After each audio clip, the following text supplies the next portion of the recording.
ఈ పాకల గ్రామానికి టంగుటూరు నుంచి పాకలకి 5.5 కోట్ల రూపాయలతోటి తారు రోడ్డు మంజూరు కూడా చేయడం జరిగింది. అదేవిధంగా సింగరాయకొండ నుంచి ఇక్కడికి వచ్చేటువంటి రైల్వే గేట్ మీద కూడా ఫ్లైఓవర్ బ్రిడ్జిని కూడా మేము మంజూరు కాబడుతుందని చెప్పేసి కూడా నేను తెలియజేసుకుంటూ ఈ గ్రామంలో పూర్తి స్థాయిలో అభివృద్ధి మేము ఉన్నాం.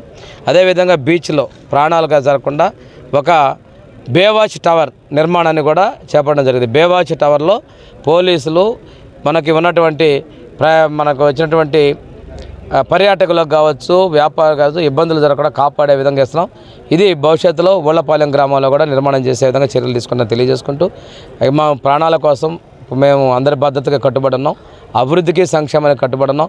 ఈరోజు ఈ గ్రామంలో మనం దాదాపుగా 1,20,00,000 రూపాయలు పెట్టి అభివృద్ధి పనులు మనం ప్రారంభించుకున్నాం.